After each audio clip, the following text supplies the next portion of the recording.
यीशु मसीह का वचन नहीं टलेगा, वह जीवन में सुख शांति प्रदान करेगा।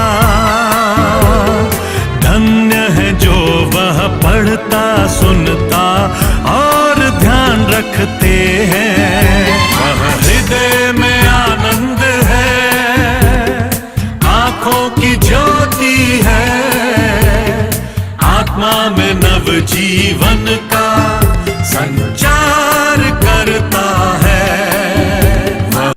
क्रिस्त में मेरे प्यारे भाइयों बहनों, मसीह की शांति आप सबों के हृदय में राज्य करे।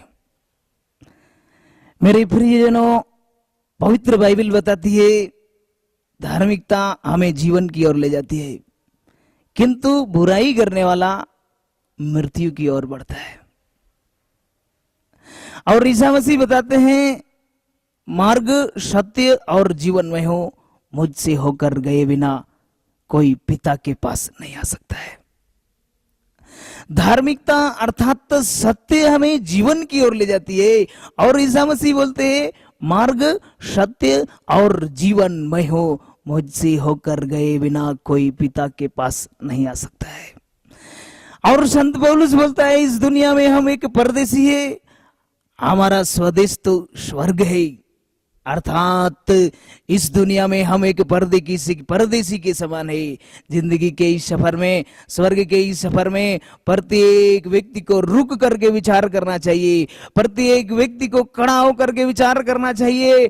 हम धार्मिकता का अनुसरण करते हुए जीवन की ओर बढ़ रहे हैं अथवा बुराई करते हुए मृत्यु की ओर बढ़ रहे हैं। जिंदगी के इस सफर में मैं एक दिन एक बस में बैठा सफर कर रहा था।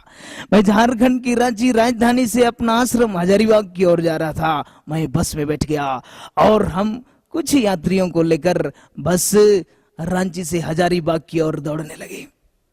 और जब राजधानी को हमारी बस ने पार किया तो रास्ते में एक पल के लिए हमारी बस रुक गई और एक व्यक्ति दौड़ता हुआ आया और सीधे बस में चढ़ गया और मेरे बगल में आकर के बैठ गया और आकर के मुझसे पूछता है, भाई साहब ये बस कहाँ जाएगी? उस समय मुझे लगा आपको ये सवाल वहां पर गेट के पास ड्राइवर से करना चाहिए था, खलासी से करना चाहिए था, लेकिन मैंने कोई बहस नहीं किया और मैंने जवाब दिया, ये बस हजारीबाग जाएगी। और मैं अपने प्रार्थना में लग गया। मैं रोजरी प्रार्थना कर रहा था। फिर 5 मिनट भी नहीं बिताए, उस व्यक्ति ने मुझसे दोबारा पूछा और बोला, भाई साहब आप कहां तक जाएंगे? मैंने बताया और फिर से उससे बहस नहीं किया। मैंने उसे बताया ये बस हजारीबाग जाएगी और फिर से अपने प्रार्थना में लग गया और 5 मिनट भी नहीं गुजरा है, उस व्यक्ति ने तीसरा सवाल किया मुझसे, तीसरी बार टोका, भाई साहब ये बस कहां जाएगी? मुझे लगा इसका दिमाग खराब हो गया है, किंतु फिर भी मैंने बहस नहीं किया और उसको फिर से बताया ये बस रांची जाएगी, ये बस हजारीबाग जाएगी और मैं भी हजारीबाग तक जाऊंगा। और फिर से मैं उसको नजरअंदाज करते हुए अपने प्रार्थना में लग गया। और कुछ देर के बाद उस भाई की ताली बजाने की आवाज मेरे कान पर पड़ा और जब मैं उसकी आवाज को सुना तो उनकी ओर मुड़ करके देखता हूँ वे व्यक्ति ऐसा हाथ को रगड़ रहा है और ताली बजा रहा है। उसी समय मैं होश में आया और मुझे एक वचन याद आने लगा। संत पौलुस बोलता है, धिक्कार मुझे यदि मैं सुसमाचार का प्रचार न करूं। मैं उस व्यक्ति को उस समय तक नजरअंदाज कर रहा था, लेकिन वो वचन अब मुझको धिक्कारने लगा और कहने लगा, धिक्कार तुझे यदि तुम इससे बात नहीं करेगा, धिक्कार तुझे यदि तुम उसको सुसमाचार नहीं सुनाएगा। और इस वचन ने मुझे उससे बात करने के लिए विवश कर दिया।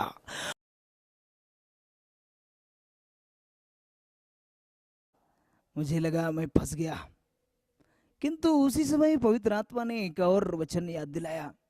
आयुब का ग्रंथ अध्याय 20 पद संख्या 12।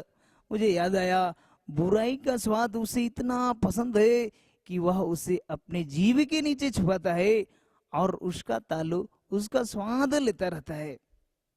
तो मैंने उस व्यक्ति से बोला, भाई साहब, हमारा बाइबल इस प्रकार बताती है, कुछ लोगों के विषय में बोलती है, कुछ लोगों को बुराई का स्वाद इतना पसंद है कि वह उसे अपनी जीभ के नीचे छुपाता है, वह उसे अपने मुख में रखता है और उसका तालू उसका स्वाद लेता रहता है, किंतु वह एक बुराई है, स्वीकार नहीं करता है।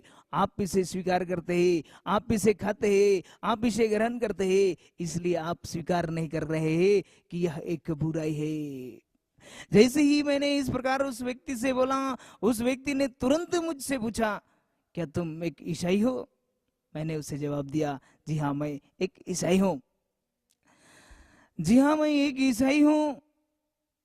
तब उस व्यक्ति ने बोला, भाई साहब क्या करूं, भाई साहब क्या करूं, यदि मैं इसे स्वीकार नहीं करता हूं तो मुझे अच्छा नहीं लगता है और रहा नहीं जाता है। और उसके बाद मैंने उसे मसीह के विषय में बताया, उसके बाद मैंने उसे यीशु के विषय में बताया, यीशु आपको स्वतंत्र करेगा, और इस तरह मैंने उसे यीशु के विषय में बताया।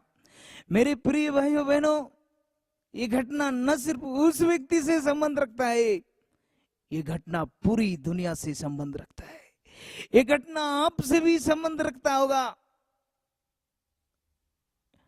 और प्रभु ने मुझे कई जगह घुमा करके बताया है और समझाया है, ये घटना न सिर्फ उस व्यक्ति से संबंध रखता है, ये घटना पूरी दुनिया से संबंध रखता है। कुछ लोगों को बुराई का स्वाद इतना पसंद है, कुछ लोगों को शराब का स्वाद इतना पसंद है, कुछ लोगों को व्यभिचार का स्वाद इतना पसंद है, और कुछ लोगों को इस प्रकार बुराई का स्वाद इतना पसंद है। किंतु वचन कहता है, बुराई करने वाला प्रत्येक व्यक्ति मृत्यु की ओर बढ़ता है, बुराई करने वाला प्रत्येक व्यक्ति विपत्ति की ओर बढ़ता है, बुराई करने वाला प्रत्येक व्यक्ति अंधकार की ओर बढ़ता है।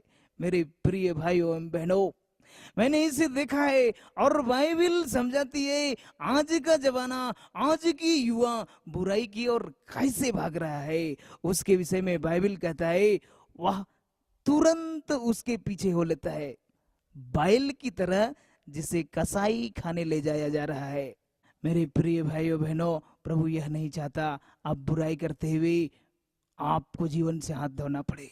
प्रभु यह नहीं चाहता आप बुराई की ओर, मृत्यु की ओर चला जाए, क्योंकि वह आपको बुराई से बचाने के लिए, क्योंकि वह आपको बुराई से स्वतंत्र करने के लिए, वह आपको बुराई से अलग करने के लिए उसने अपने प्राणों की कुर्बानी दिए, वो आपके लिए दुख भोगाए। धर्म ग्रंथ बताता है, धर्म ग्रंथ बोलता है, उन्होंने हमारे लिए अपने को बलि चढ़ाया, जिससे वह हमें हर प्रकार की बुराई से मुक्त करे और हमें एक ऐसी प्रजा बनाए जो शुद्ध हो, जो उसकी अपनी हो।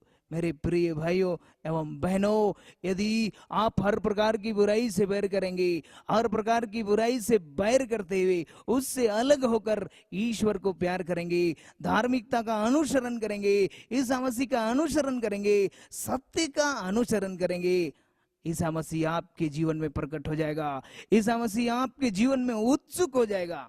मेरे प्रिय भाइयों बहनों, आज आपकी हालात चाहे जैसे भी हो, आज आपका जीवन चाहे जैसे भी हो, ईश्वर आपके उस जीवन को बदल सकता है, ईश्वर आपके उस जीवन को फिर से खड़ा कर सकता है, बशर्ते आप हर प्रकार की बुराई से बैर करते हुए ईश्वर की ओर अभिमुख हो जाओ, वो आपके जीवन को बदलेगा। जकरिया नबी के पुस्तक के द्वारा धर्म ग्रंथ कहता है और ईश्वर कहता है, जहां पर राष्ट्र तुमको अभिशाप का पात्र समझता था, वहां पर मैं तुझे आशीर्वाद का पात्र बनाऊंगा, बशर्ते जिंदगी के इस सफर को आप मसीह के साथ तय करें। मेरे प्रिय भाई बहनों, इस समय आप हमारे साथ प्रार्थना कीजिए, आप हमारे साथ प्रार्थना कीजिए, अपनी आंखें बंद कीजिए, मैं आपके लिए प्रार्थना कर रहा हूँ।